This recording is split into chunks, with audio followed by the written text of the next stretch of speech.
Hi, welcome to Conversations with Curiosity with Melia Brent-White. And I have the lovely Miriam Thiel-Alberts here with me. Miriam lives in Germany and she's a Reiki master and animal communication specialist. Hi, Miriam. Hello, Amelia. Thank you for having me on your show, on your first one, on your first episode. I feel very honored. Oh, you're welcome, Miriam. And I've enjoyed, we've done quite a lot together already, and I've really enjoyed working with Miriam. And I know that you've interviewed me quite a lot, and I thought it might be a fun thing to interview you. So Miriam, can you tell me a little bit about your work? Right. I don't know where to start actually, because I do different things. I start from the beginning. I used to be a stewardess. I used to fly around the world and I got really tired. And, after 12 years, I decided that I couldn't do this anymore, the traveling around the world. So I went to film school and I became a script writer. And this is what I did for quite a while. And through my horse, Golden Arrow, I was actually guided to do the animal communications program in Denmark while I was living there, and to help me understand my horse. This was why I did it. And I also started my Reiki, I don't know how you would say that, my Reiki journey. That's I think, the best way. Became a practitioner, and now I'm a Reiki master, and I also teach. So I'm also still writing. So there's different things. At the moment, I'm teaching Reiki. I'm also teaching animal communications. I do animal communications for clients, and I do articles.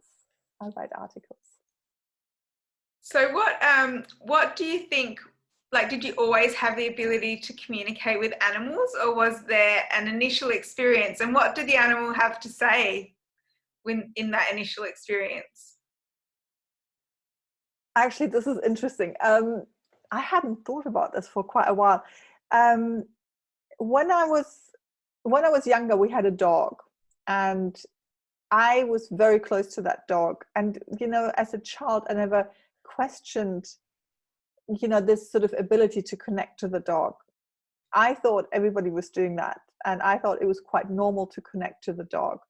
And we grew up together. He came into our family when I was like 2 years old, and he was a puppy as well. So I believe that it was very easy for me to connect to that dog without any kind of training, or it was just natural. And the first time, and then for a long time, I didn't feel that connection. I didn't have animals until I was much older again. And I had a cat, and I was very close to the cat. I didn't pick up any messages from the cat, the animal communication. But then when I was living in Denmark, I decided that I wanted to buy a horse. I was living in the countryside. I had moved there for a job, to teach at a film school. And it was in the middle of nowhere. And I didn't have any friends because I had just moved there. And so I thought, now finally the time has arrived to be able to have a horse. So I was like, okay, where do you start? You go on the internet. Do you want a white horse, a black horse, a brown horse, a big horse, a small horse? I didn't know where to start. So a friend of mine said, I know somebody wanting to sell a horse. Why don't we go there and have a look? And this was a special mare. She came from Sweden, and she was one of those Swedish, I don't know what they're called, it's like a pony, quite big, sort of, they live in the forest, and they're quite robust, and I think they're called Swedish forest horse or something like that. when I met this horse, I heard her say, first we went there and to have a look at it, and I started brushing her to have a ride her, and she said, I want to have a foal. And I mean, I heard it like this, like you were telling me, and I was like, oh my god, because I can hear what the horse is saying. And then I said to the owner, I said, your horse wants to have a foal. And she said, I know. And I told her no. So that was the first. And I kind of had these like tears running down my face, because that connection to that horse, that was so intense, that was so close. And I kept thinking, should I buy this horse? Should that horse be with me? Or, because I didn't feel like that I needed to buy her. On the way back, my trainer and friend said, why don't we stop at another friend's house for coffee before we were going home? And I was like, okay, no problem. And this friend of hers is an animal communicator, and she is also a teacher of animal communication. And I was sitting there and going like, this is really weird, but I need to tell you this. And she said, yeah, this is quite normal. So I decided to sign up for her program after that, a few months after that. But this was something that kind of got me jump started into animal communication. My horse, who ended up being another horse, Golden Arrow, who came and lived with me, he actually, when I communicated with him, he told me that he wanted to be in a film. And I ended up making a film about our journey. And because this film was being shown in New York at a film festival, I re-met my husband there. And that's so, awesome. Yeah. So your horse led you to meeting your husband, really? He did. He did. So I wrote the story. I wrote a story about that, and it's Dr. Andrea Pennington made a book, compilations of stories, and it's called Magic and Miracles, and it's actually in that book. So the full story. Wow. So Miriam, you communicate, like, obviously we've connected through your podcast before, and you're an author, and you're also making films. Are there any other media? Is there another media that you're working with? Or, I mean, that's a lot already.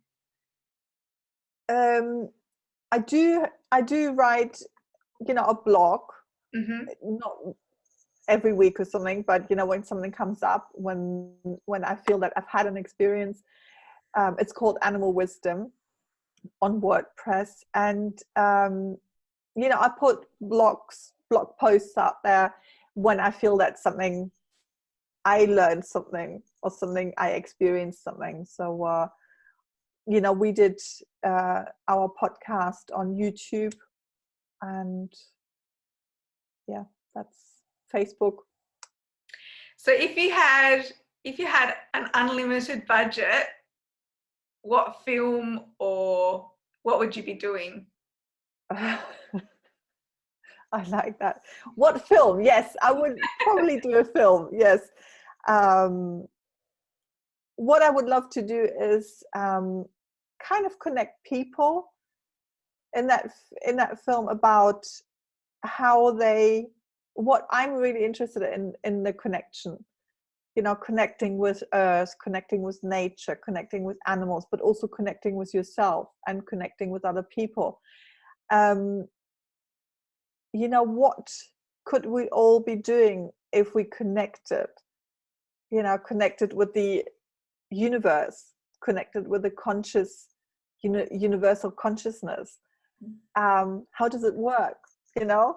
So it kind of blows my mind, because if you tap, and this is something that I have learned while my horse Golden Arrow was really ill recently, you can actually tap into that consciousness, and you can communicate with that consciousness, and you can ask that consciousness questions, a little bit like the internet.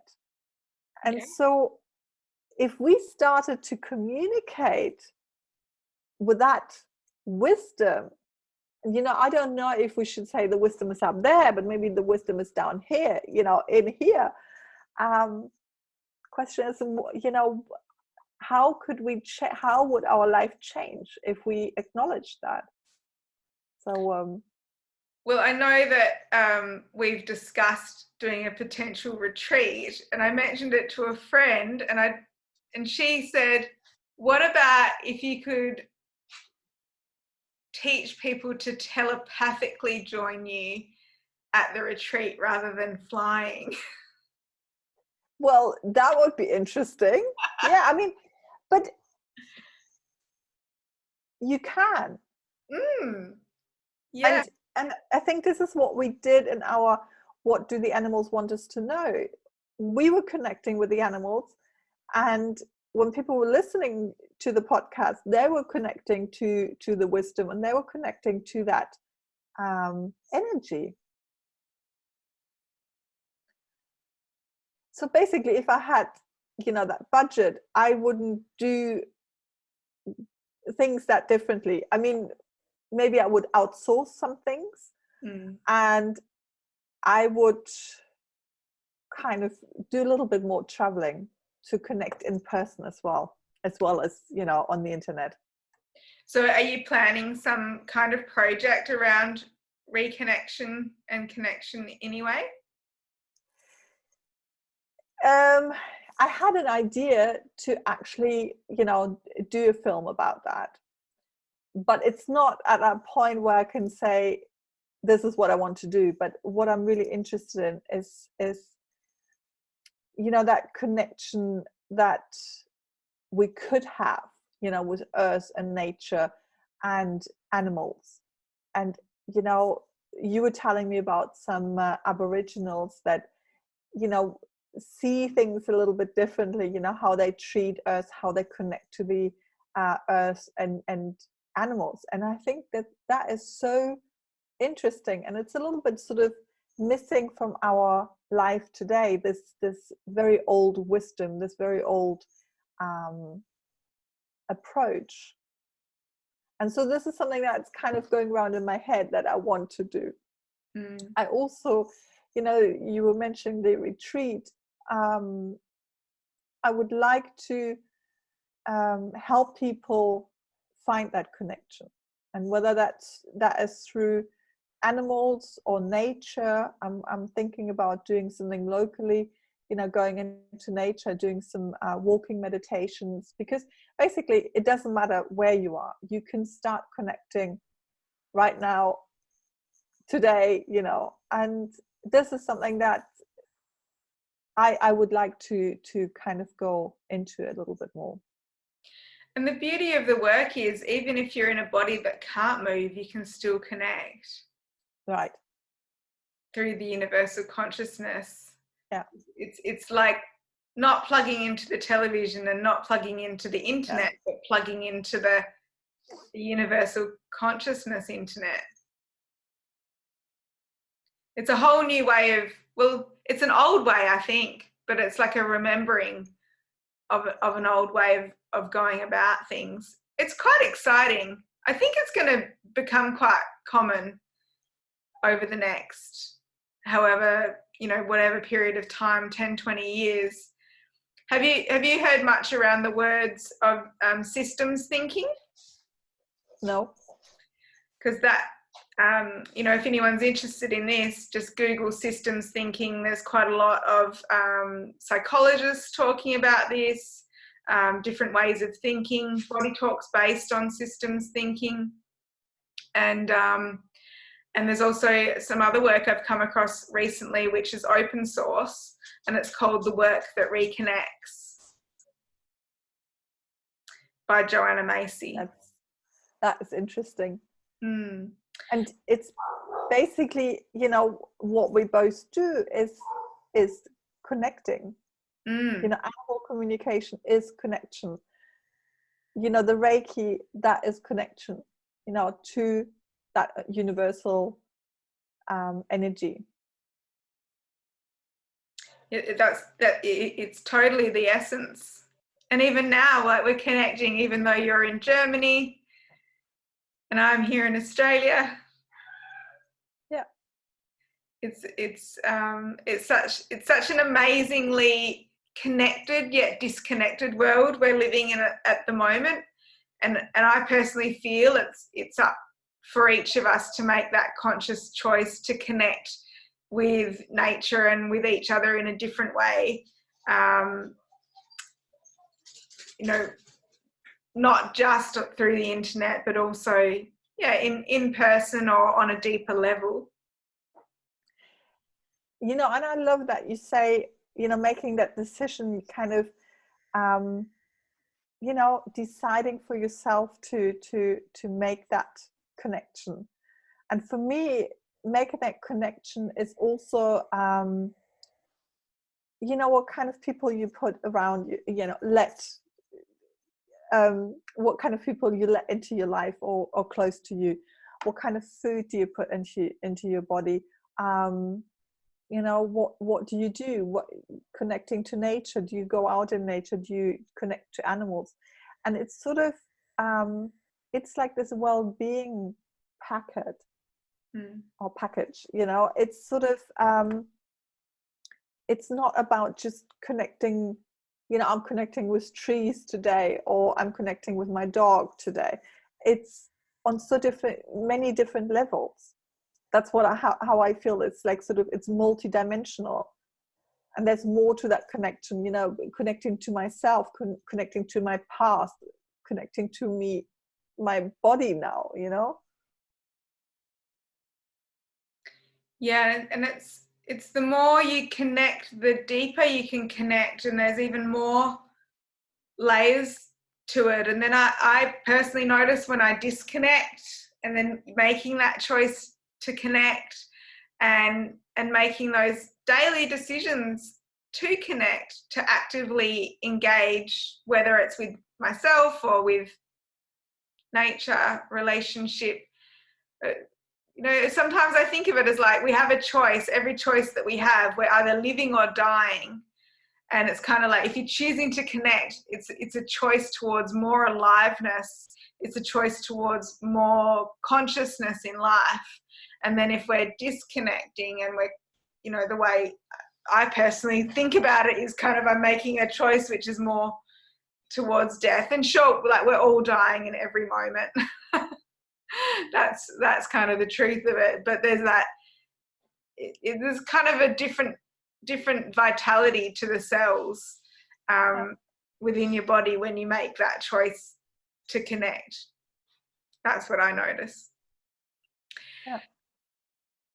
Miriam, so through your many different skill sets and careers, would you have something that stands out as something that may have seemed like a failure at the time, but was actually a great gift?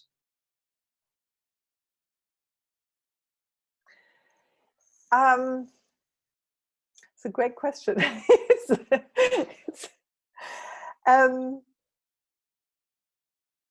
Yeah, just, took me a few moments to find something.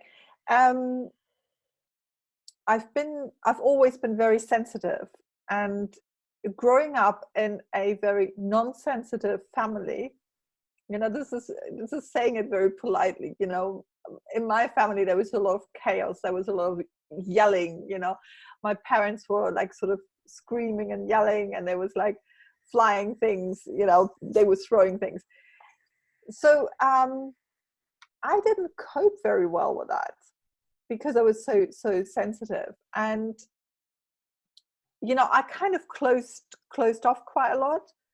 I sort of pulled back and went into my own little world. And at times I felt I wanted to be as confident as other kids and teenagers, and I wanted to be as outgoing, and I couldn't. because I was shy and I was sensitive, and also, you know, like feeling other people's energy, especially a little bit later. And I think this was also the reason why I couldn't keep on flying. You know, on a jumbo jet with 400 passengers, it was torture for me. I loved it, and it was torturing me, you know, being that close to that, you know, the energy of everybody. And especially in film school, I could feel other people's ambitions and what they wanted to hide, you know, their kind of shadow sides. And this is something, it gave me, you know, it was very difficult to deal with, because I didn't know what was happening. Why did people kind of push me away? What, you know, just looking at them, they could feel that I was seeing what they didn't want me to see. And so I didn't know what to do about that. And kind of that sensitivity, you know, this empathic, being able to connect to energies around me, is something that, you know, is basically the basis of my animal communication, my energy work. So at the time, it felt very much like, you know, I wish I wasn't that sensitive to things and people and places. To, okay, I just have to take care of myself in a different way, maybe than other people. You know, I need to make sure that I don't get overwhelmed with energies, and sometimes I just need to, you know, pull myself back, and or not to do these things that overwhelm me. It's such a deep learning, that one, isn't it? Yeah. It's about changing a relationship with yourself.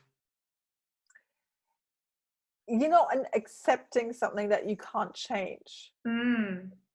And also seeing, also, you know, kind of seeing the beauty in that.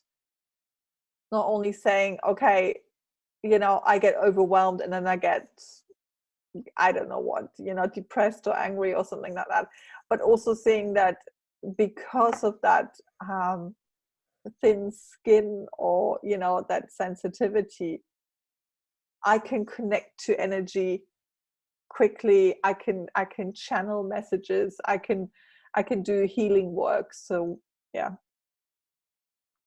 It's a little bit like the you know, round peg in a square peg in a round hole analogy. It's, instead of constantly whittling off the sides of the peg to fit in the round hole, it's actually looking for somewhere where you can actually find the right fit for the right peg.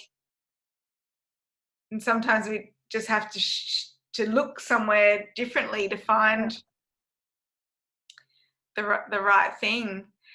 So if someone, like, we've probably got quite a few listeners here who are sensitive themselves. If someone was wanting to look into animal communication or have a career in animal communication or Reiki, what tips would you give them? Well, first of all, you know, animal communication is something that we can all do. I think it's about remembering that we're able to connect with animals and nature. I mean, for me, it's all the same, that connection. So the tip, you know, the sort of the first step that you can do when you want to start communicating with animals and maybe want to do a course or something, is you can start meditating. Because in meditation, you are quietening your mind. You know, you can sort of lovingly look at some thoughts that come in, or, you know, worries or stress, and, you know, kind of say, that's fine, I'll come back to that later. And, you know, the goal of the meditation is kind of to become present without having these constant, you know, inner dialogue going. And this is something that you need in animal communication. I mean, for me, this is animal communication. You are going yourself into a neutral spot. and you're opening yourself up to receive. And you can do this much easier if you go into kind of a meditative state where you're not being overrun by your thoughts, like, oh, I have to do this. Am I good enough to do this? Can I do this? Is this real?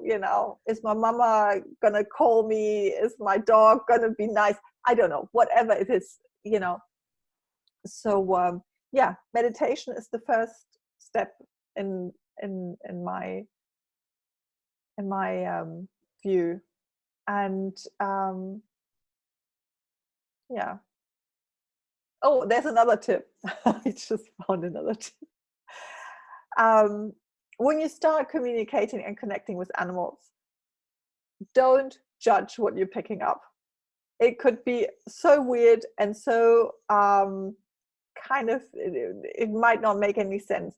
Write it down and just leave it at that in a way, don't judge it. Don't, because this is like I think this is one of the biggest hurdles in a way when you're doing animal communication, when you're starting to do animal communication, that you're always thinking, is this true or is this not true? Is this, am I, picking up from my subconscious or from the animals? And yeah. So what's the strangest thing an animal's told you that you might have thought, oh, I'm not sure about that, but you've passed it on anyway, and it turned out to be very interesting?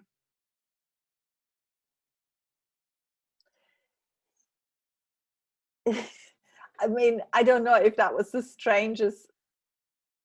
Oh no, I have a good one. I was communicating with a horse in California, and this horse kind of kept trying to tell me that his owner, he was kind of going like, well, I would like her to follow her dreams and her wishes. And so I was a little bit confused, because I was like, okay, so he's kind of trying to say that she should follow her dreams. I had no idea whether she had something, that she was kind of wanting to do, but holding herself back. And he didn't say, do this or do that. He was very, he said it a few times. And when I was talking to her, to the owner, I said, your horse wants you to follow your dreams. Is there something that comes to mind that you want to do? And she said, yes, there is. I want to write. And I was like, oh, that is beautiful. And so she started writing, and she started, having, reading. Actually, in the next session, or I think in the next session, the horse said, I want to hear this. I want you to write, and I want you to come and read whatever you've been writing to me. And she started doing that. So she started on her dream. That's so beautiful. It's like that, like your ability to communicate has helped facilitate a profound shift in her life through the animal's consciousness influencing her life. That's true connection and co-creation, isn't it? I have another one, which is actually I love this this story. I was communicating with a horse here in Germany in person, and the owner was having quite a lot of difficulties to communicate, or to be on the same page. They were having trouble, and so the first thing that the horse said, I'm afraid of being sold. And she said, oh my God, I did think about selling him. So, again, I think for me, it was the biggest proof that horses can actually pick up your words, not just kind of an idea, but actual words. Mm. And then the horse said, I mean, he is a beautiful big horse, majestic, you know, and great horse. Anyway, so the horse said, when are we going to Olympia, to the Olympic Games? And I was just like, I don't know if I can say this, you know. She is like an average good rider, you know. She wasn't going to competitions or anything. And this horse is going like talking about Olympic Games. And I was like, oh my God, I don't know if this is like kind of completely off, you know. And she started laughing. She said, when I first got him, I kept saying to my horse, one day we're going to the Olympic Games together, because one of his siblings had gone to the dressage Olympic Games. And this horse could not figure out why they hadn't started training for the Olympic Games. He was completely like, what is going on? You know, when is this going to happen? The energy was lining up. He was like, you know, you told me this was going to happen and it's not happening. So what is, you know, what have I done wrong? So it's kind of an example of our own self-limiting beliefs, isn't it? Because like when we decide something and we hold that as the focus, then all the energy prepares and ready to collapse in that direction. And it's really about our ability to maintain focus, maintain direction, overcome obstacles. And that's kind of a highlight, like it really highlights that. Meanwhile, that owner's probably thought, oh, that was just a fantasy or an idea, but actually there was some seriousness behind it. I think she also thought it was like a joke. You know, she said it in a joking way. and so, you know, it's kind of, what it showed me is that he did understand the words. You know, kind of jokes or sarcasm, kind of, maybe animals don't pick up the nuances like that, you know. But on the other side, just think about, maybe if these two were going into a competition, with him being able to read what she was saying and her thoughts, what is, you know, what could ever, you know, hold them back? So yes, of course they could. She would only have to tell him, you know, do this, do that. Horses just have that. They're absolutely amazing at reading minds. They know us better than we know ourselves. Like my horse Pico, he'll do something just as you think it, and you know, it's funny with horses because often they get reprimanded for that. Yeah. Because the person thought something and they'll offer something, and then the person was like, "Oh no, I didn't mean that." But yeah, or I didn't tell you. Exactly. The more we come in tune with that they are telepathic and can pick up on our thoughts, then the better our connection and communication with them. Yeah. Can be. Miriam, do you have a book that you're enjoying reading at the moment?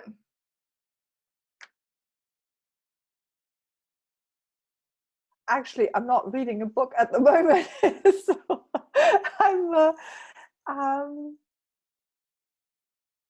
or a book that you found interesting at some stage? Yes, there are many. And I'm going to look at my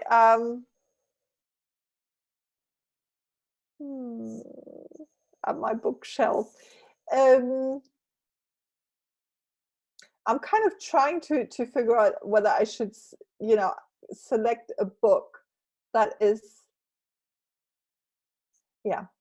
I've been scanning, you know, thinking what kind of book is, you know, are there any sort of Reiki books or animal communication books or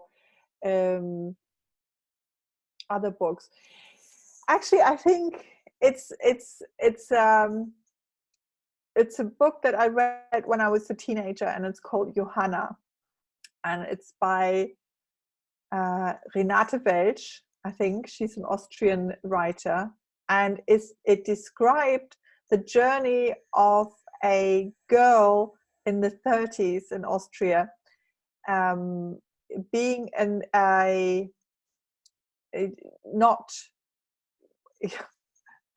see, because I read this book in German, all my thoughts are in German now.